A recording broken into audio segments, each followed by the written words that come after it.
Today Telangana Karimnagar జిల్లాలో వాణిజ్య గృహ మరియు నీటి పన్నులు వసూలు 100% జరగాలని స్థానిక సంస్థల అదనపు కలెక్టర్ ప్రఫుల్ దేశాయ్ తెలిపారు.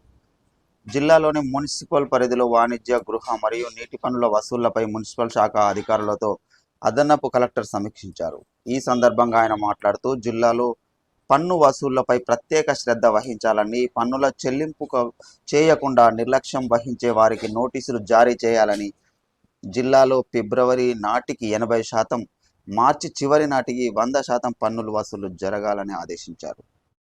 నిర్లక్ష్యం వహించే వారిపై చర్యలు తీసుకుంటామని హెచ్చరించారు. 30 సంవత్సరాలు గడిచిన వాణిజ్య దుకాణాలు యాక్షన్ చర్యలు తీసుకోవాలని తెలిపారు. ట్యాక్స్ కలెక్షన్ కొరకు వార్డుల వారీగా బృందాలను ఏర్పాటు చేయాలని, శానిటరీ ఇన్స్పెక్టర్లకు ఏరియా వారీగా విధులు కేటాయించాలని ఆదేశించారు.